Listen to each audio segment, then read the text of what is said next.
My parents packed my bags on my sister's birthday, evicting me so she could have her own room. I begged for clarity, but Mom snapped, "Figure it out." Kate, my shield for years, stood silent. I clutched the bracelet she's once made me. That night, every promise shattered. 7 months later, they're in therapy begging me to come back. I don't cry, they do. Subscribe so you don't miss what's next. Back then, on my 9th birthday, my parents forgot entirely. I cried under my blanket until Kate crept in, holding a tiny cupcake she's stolen from the kitchen.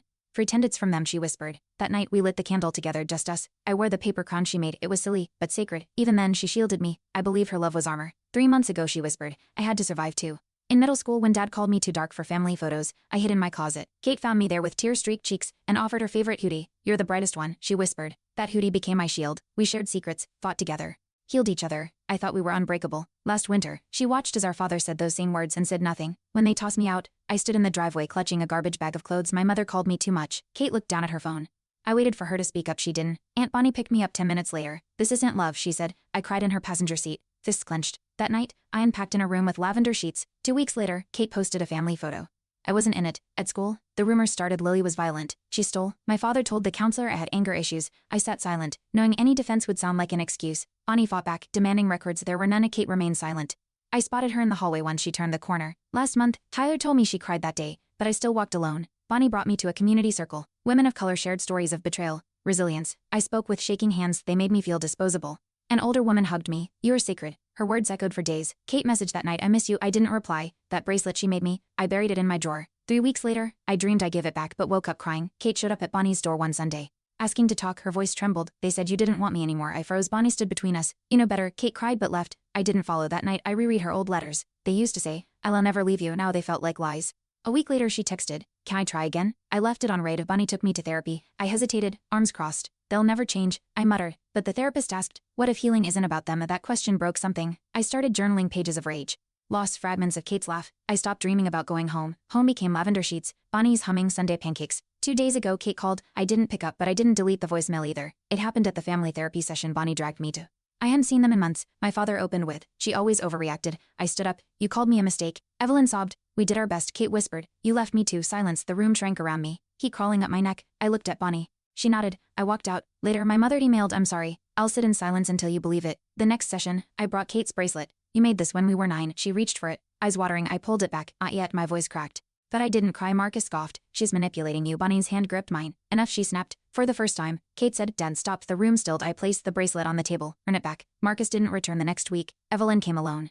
Evelyn spoke in halting words. I copied what my mother did. I thought discipline meant love. Her hands trembled. I sat still. "You called me names," I said. She nodded. "I can't take it back, but I can stop pretending it didn't happen." That cracked something. I still didn't trust her, but I saw her trying. That night, Kate sent me a picture of us at age 10 smiling, arms locked. I stared at it until sleep took me. Tyler invited me to dinner at his place. Kate would be there. I nearly didn't go, but Bonnie urged me. "You decide what closure looks like." At the table, Kate handed me a photo album. "I saved everything," she said. Each page held memories I thought she'd forgotten. Concert tickets, birthday doodles. My hands shook. "Why now?" I whispered. "Because I didn't know how to protect you then.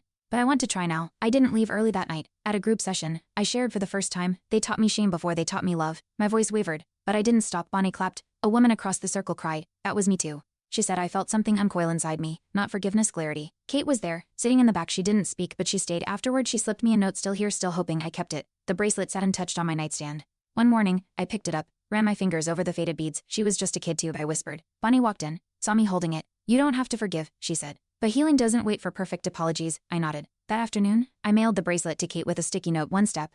Don't waste it." She sent back a drawing us in capes, sisters again. Just when I believed it was over, Marcus showed up uninvited to Bonnie's house. He stood on the porch, holding a folder. "It's all the therapy notes." I read them. Bonnie stepped outside, blocking the door. "This isn't your house." I watched from the hallway, my pulse racing. He muttered, "I'm trying." I didn't move. That night, I locked the door myself. It clicked louder than usual. Kate confessed something in session. "They almost sent you to live with strangers." I begged them not to. I felt my stomach drop. "You never told me." She wiped her tears. "I thought you'd hate me." I didn't speak. The betrayal had layers, some ugly, some tender. Later that week, I found the paperwork she's hidden in her closet. My name was scribbled over in bold ink. She'd tried quietly. In therapy, Evelyn admitted, "I feared your skin tone meant pain. I wanted to protect you by hiding you." My throat closed. Bonnie shot her a glare. "You mean erase her?" Evelyn nodded. I was wrong. I left early that day. The air outside burned cold. At home, I opened an old journal. On one page, 9-year-old me wrote, "Maybe I'm wrong." I crossed it out. Wrote, "No, I was always right." Aunt Bonnie confessed something too. I tried to get custody years ago. They threatened to cut me off. I stared at her.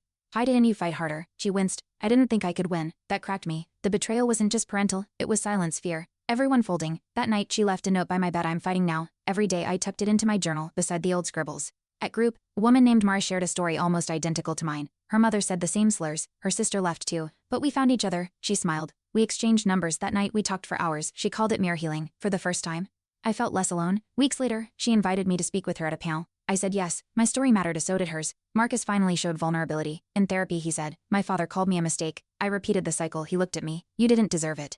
My chest tightened. I wanted to scream, cry, run, but I nodded. Small, slow thank you, I said. It didn't erase years, but it was a crack in the wall. He sent me a book later. Inside the cover, trying to learn if you'll let me, Kate shared a dream in therapy. We were little again. I was hiding you from something. Her voice cracked. Maybe I always knew it wasn't safe. I stared at her, unsure whether to comfort or confront. Then why stop hiding me? She didn't answer, but she cried, and this time she didn't wipe her tears away. That night, I left a voicemail. I still don't forgive you, but I don't hate you either. Tyler showed me a video he secretly recorded months ago, Kate yelling at their parents. If you keep hurting her, I'm leaving too. I watched in silence, heart pounding.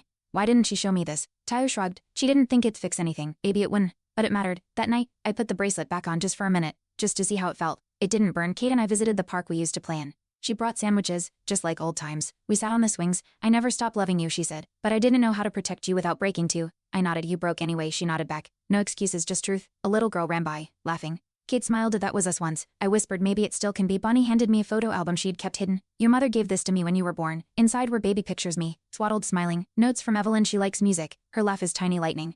I stared, confused. She wasn't always cruel. Bonnie whispered, maybe not, but love twisted by pain still leaves bruises. I tucked one photo into my journal. Not for them, for me to remember I've always mattered. At another session, Evelyn brought a letter. Read it later, she said. At night I did. It was messy, rambling, uncertain, but one line stood out. You were light I didn't know how to handle. I folded it, tucked it into my journal. Not forgiveness, but maybe an opening. The next morning she texted, did you read it? I sent one word back, yes, it was enough for now. Marcus tried again, this time quietly. He showed up at a community meeting, sat in the back. When I spoke, I saw him crying. Afterward he didn't approach, just left a note on my chair, thank you for surviving. I didn't know what to do with it, but I didn't throw it away either. Later that week, he emailed Bonnie asking for book recommendations on parenting. She sent 5. Kate painted something for me, our childhood bedroom, but reimagined, soft walls, 2 beds side by side. Posters we'd never been allowed, a room where we were safe, she said. I stared at it, tears welling. You never stopped dreaming, never, she whispered. It now hangs in my room. Every morning, I see it. Some days, it hurts, but mostly it reminds me we're still rewriting the ending. Tyler told me he was scared Kate would leave him too. She shuts down when she's afraid. I nodded. We both do. We talked for hours about fear, shame, healing. He showed me texts he wrote but never sent her, long raw reel. I'm learning, he said. I smiled.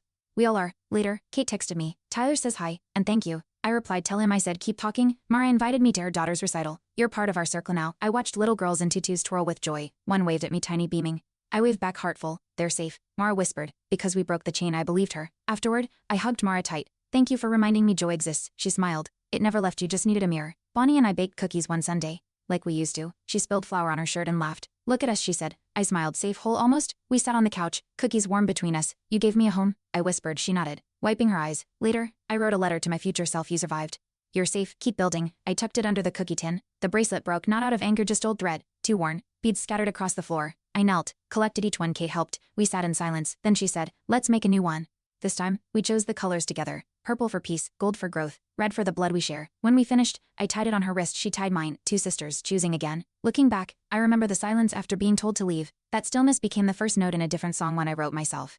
Aunt Bonnie's kitchen smells, Tyler's quiet support, Mara's fierce kindness, all stitched into the quilt of my new life. My parents still stumble, but I've stopped stumbling with them. I walk my own path now. Kate walks beside me, some days closer, some days slower, but still there. This morning I wrote in my journal, chosen family is real, so am I. Now, Kate lives with Tyler, and they're expecting a baby. They want to name her Bonnie. I visit often, help fold baby clothes, taste test pancakes. Our parents write sometimes. I write back rarely, but I'm no longer bitter. My story doesn't end with exile. It ends with a room filled with laughter, with bracelets remade, with healing passed forward. Yesterday Bonnie said, you saved us. I smiled. We saved each other. Thanks for watching. Hit subscribe to check out more stories on my channel.